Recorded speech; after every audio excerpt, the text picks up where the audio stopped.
welcome back to my corner of the internet. I'm Shannon. This back here, that's Bernard. He's my October co-host. He doesn't say much. And today we've got another book talk video to share with you guys. And today I'm going to be talking about The Cabin at the End of the World by Paul Tremblay. This book was actually recommended to me by somebody who watches the videos. His screen name is Dr. Metallo, and you know, he recommended it, said he had heard it was good, wanted to see a book talk on it. So I looked it up, read the blurb, and I was like, okay. And even here on the cover it says Tremblay's personal best, it's that good. It's a Stephen King quote. So I was like, all right, you got me, let's give it a go. Now, before I get into any spoilers, I of course will give you a warning so you can click away if you don't want the spoilers. I just finished this book probably 5 minutes before I came to sit down and film. I got ready, came, sat down, set the tripod up, realized I didn't even have the camera with me because my mind is just kind of still reeling thinking about this book. How I'm going to start this book talk is I'm going to read the back because that's a way to set up the story without saying too much. Even though if I just said it to you, it would sound like you're saying too much, I think. But I'm not, because it's right on the back. So here goes. 7-year-old Wen and her parents Eric and Andrew are vacationing at a remote cabin in New Hampshire. A handful of miles from the Canadian border, far removed from the bustle of city life, cut off from the urgent hum of cell phones, and from the internet, they're more than 2 miles away from their closest neighbors. On a summer day, as Wen catches grasshoppers in the front yard, a stranger unexpectedly appears. Leonard is the largest man Wen has ever seen, but he's young and he's friendly, with a warm smile that wins her over almost instantly. Leonard and Wen continue to talk and play until 3 more strangers come down the road carrying strange, menacing objects. In a panic, Wen tells Leonard that she must go back inside the cabin, but before she goes, her new friend tells her, "None of what's going to happen is your fault. You haven't done anything wrong, but the 3 of you will have to make some tough decisions. I wish with all my broken heart you didn't have to." As Wen sprints away to warn her parents, Leonard calls out, "Your dads won't want to let us in, Wen, but they have to. We need your help to save the world, please." So there we go. When I read that, I was like, okay. Now, having finished the book, I'm kind of like, what? What did I just read? Which isn't to say I didn't enjoy it. I kind of did. I'll warn you up front that there's a lot of violence in there that's fairly graphic. So if that's something that would put you off of a book, then I'd probably avoid this one. And it's going to be a tough one to talk about because it's another one of those instances where it takes place over a very short period of time and they don't go anywhere other than this cabin. They stay at this cabin. So there's not a lot of things that happen, like this happens and this happens and this happens. So this video is either going to be very short or very long.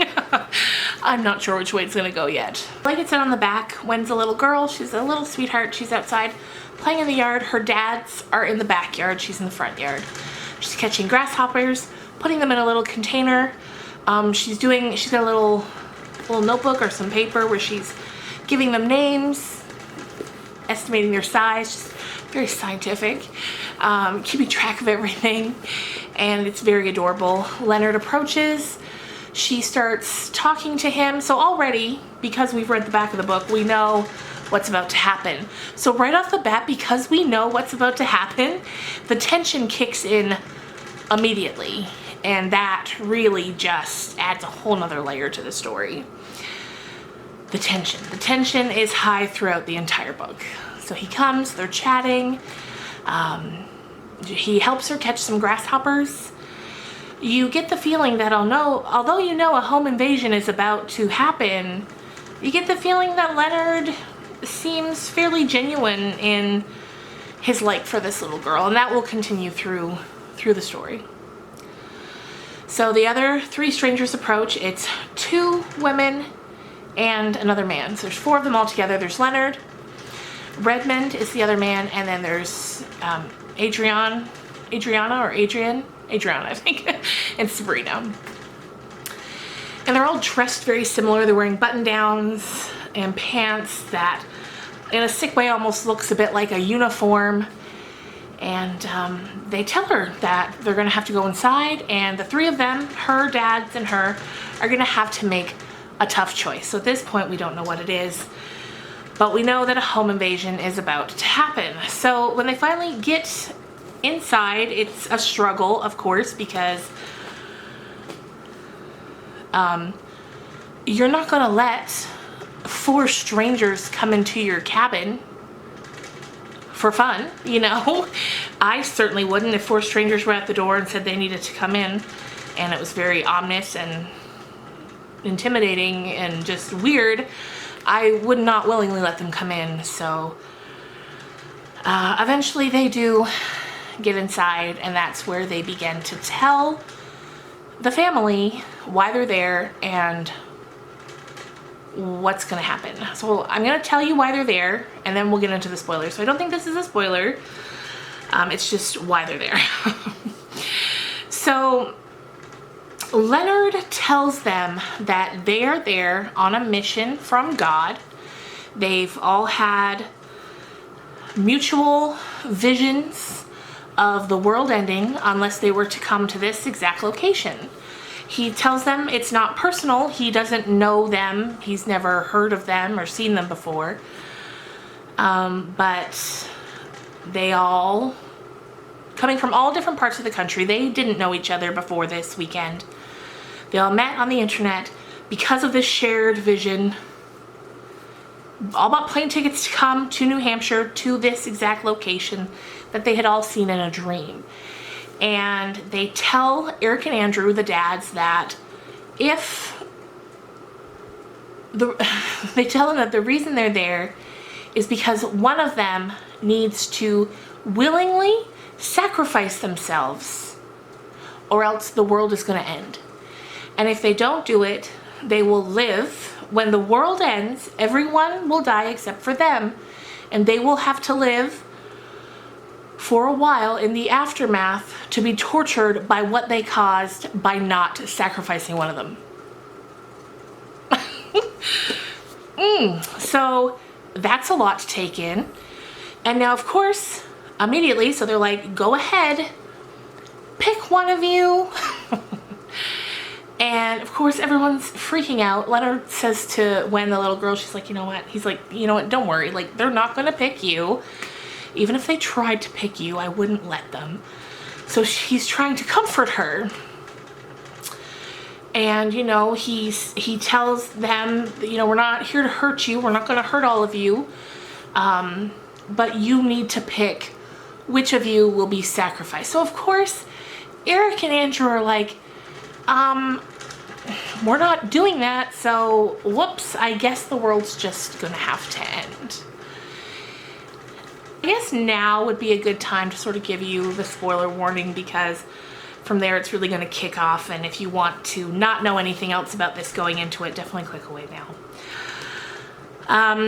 But if you like a good tense novel that's pretty scary, any kind of home invasion I find is very scary. So when I first started reading this, I thought it was going to be just a regular home invasion story, which would have been plenty because that's scary. But there's the other levels to it with these people and their visions and their burning need to save the world. I'm glad I read it. I don't know how much I loved it because it's not really that kind of book. Paul Tremblay is definitely a very interesting author. I see he's got a bunch of other books, and I definitely plan to take a look at some of those. A Head Full of Ghosts is one that I'm really interested in reading. So also, if you've read other Paul Tremblay books, let me know in the comments which you would recommend. So yeah, that's my takeaway from this. The end, the whole story is just like, what? But I'm glad I read it, and I enjoyed it. The violence at times does get a bit off-putting, but it's just that kind of book. All right, see you later, guys. Let's get into the spoilers. So, Eric and Andrew say they're not going to sacrifice anyone. They don't care if the world ends or not. One of the intruders at this point, Redmond, he puts a white sort of mesh bag over his head, gets down, I think, on his knees, and then the other three beat him until he's dead. And then you're like, oh my God, these people are serious. They're going to sacrifice themselves each time they pose the question of who will be sacrificed to this family and they don't give an answer. That's when you're like, because for a while, like, maybe it's just, you know, it's just an excuse they're using. But once we see what they do to Redmond because they feel they have to, that's when you really know that they, in their souls, believe in their mission. And that makes it even scarier. So after they do that, they dispose of the body. They come in, Leonard turns on the TV and to the news, and we see that there's been earthquakes and tsunamis. And Leonard's kind of like, see, you didn't offer a sacrifice, and now I told you this would happen. And Andrew and Eric are kind of like, well, anytime you turn on the news, there's going to be bad news on there. Like, this proves nothing. You probably heard of this earthquake before you got here. And so the night carries on. The next morning arrives, and again, they're posed with the question, which one of you will it be?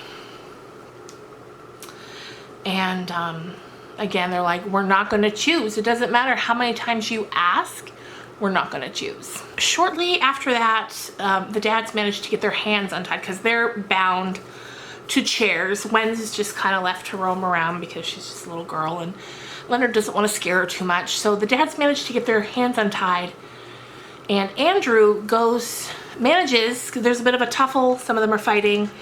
In the confusion, Andrew manages to leave the house, go to his vehicle, where in the back of his SUV, he's got a little gun safe, and his gun's in there.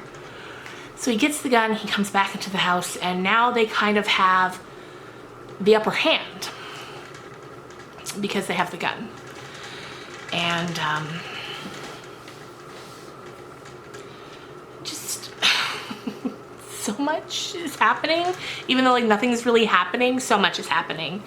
One of the girls, she gets shot because he didn't want to hurt them. Eventually he was like, you know what, we can tie them up, then just go. So he's telling them this, and then one of the girls, Adriana, she charges him and he shoots her. And then the fourth girl, or the fourth person, Sabrina, she had been outside at one point, so she had managed to get back in the house, and she'd been listening to all this. She comes up the stairs and she's like, listen, don't hurt me, let me help you. There's a vehicle a few miles from here that we drove here. Let me take you there. I'll show you where the keys are hidden and you guys can just go. So at this point, they of course don't feel like they can trust her. And at one point, before all this, on the first night, at one point, Eric gets into a tuffle with one of them and he hits his head really hard, and he's got a concussion. And he's seeing things, and he's got a very bad concussion. And it's leading him to feel a little fuzzy, a little confused all through the night and now into the next day. And we're starting to see that there are parts of him that are starting to believe them. And he's Catholic and a bit religious, whereas Andrew is not. And there's just something that they're saying or doing that's really starting to get to him. And we see that more when Again, you know, they say they will not sacrifice any of them. And at one point, Andrew and Leonard are fighting over the gun. And they've both got their hands on it. And it fires. And we see that it hit and killed the little girl. And everybody is distraught about this. Everybody, because these people, while they're doing very bad things, they feel like they're on a mission from God. And Leonard meant it when he said he would do his best to keep her safe. So he's sobbing, like he's very upset. And of course the dads are. I feel like the dads at this point are kind of just in shock because it's so horrific what has just happened that they can't even process it yet. So Sabrina's trying to convince them to trust her, and as sort of an act of here you can, she kills Leonard. They get him tied to the chair and then she kills him. So now it's just the two dads and Sabrina. They turn on the TV and there's news that many different planes all over the world all crashed at the same time. And she's like, see, there's another thing that's been caused by this. And they're just kind of like, listen, especially Andrew. Andrew's like, no, it's coincidence. Anytime you turn on the news, there's going to be bad news. And at this point, Eric, he's kind of like, this is a pretty big coincidence. Planes don't just crash at the same time all around the world. And Andrew's like, planes crash all the time. Like, don't let them get in your head. So she's like, okay, let's get out of here. I'm going to help you. This was wrong. Whatever's going to happen is going to happen. But let's just go. So they take Gwen's body and they leave and they start walking. As they're walking, Sabrina gets her hands free and she starts running. And they start screaming. They're like, no, no, no, you said you would help us. But we find out pretty soon that she's running to the spot where she sees where the keys were buried for the truck. So she starts digging. She tosses them the keys. She's like, there, go, just go. And Andrew's like, no, you need to come with us because I want you to come to the police with us so you can tell them everything that happened. And she's like, no, I have to do this. I can't go with you. And then we see that also from the hole where the keys were, there was a gun. And she pulls out of her pocket one of the white mesh masks that Redmond had put on before his death, and that I forgot to mention, but Leonard had her put on him before his. And then she ends her own life. And at this point, Eric is so taken in by their commitment, paired with his fuzziness from his concussion, that he's kind of like, well, maybe we do have to sacrifice one of us. He's like, I'll do it. I'll sacrifice myself. And Andrew says, no, you can't leave me here alone. He's like, do it to me. And then Eric's like, well, I don't want to be here alone. In this world, you know, without you. We've already lost Gwen. I don't want to have to lose you too. And then there's a point where Eric says, well, then what will we do? We can't just go on. And Andrew says to him, we will go on. And they drop the gun and they start walking towards the truck.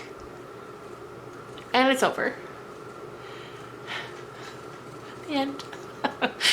And I'm kind of like, wait. But does the world end? You know, part of me at first was like, they're not going to tell us what happened? We're not going to get any closure? But we don't. And the more I thought about it, I was like, okay, no, I do kind of like that, because then it's kind of left up to you to be like, were they just crazy? Was this some sort of group delusion that they talked themselves into after they met on the internet? You know, what was it? What was real?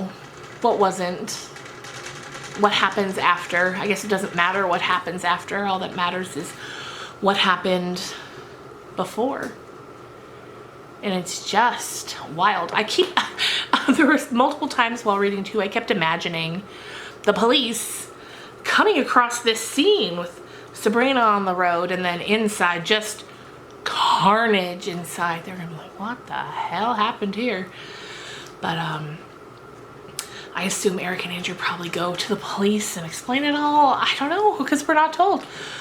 Which the way that it's just kind of left, it just kind of ends, is a major part of the what did I just read? What is this? But yeah, I'm glad I read it. I think it was a good kickoff to our spooky book season here in the book talks. Next up, we're going to be reading by Sarah Waters, The Little Stranger. I started this one last year. I'm about 87 pages into it already. And I didn't finish it.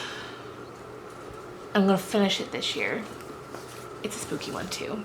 Then tomorrow, The Haunting of Bly Manor comes out, so there, of course, will be a review up on my channel, just like there was on The Haunting of Hill House. Lots of exciting spooky type content coming up. Anyway, you guys, I hope you enjoyed this book talk. Let me know in the comments down below if you've read this, what you thought of it, and what you thought of the ending. Did you like the ending? Did you wish we'd got a bit more detail? Like I said, the more I think of it, the more I think that, yeah, that was a good way to end it. Very up in the air. We'll never know what happened or if it was real. So yeah. I hope you guys have a great weekend, and I will see you again before the weekend is over. Bye, guys.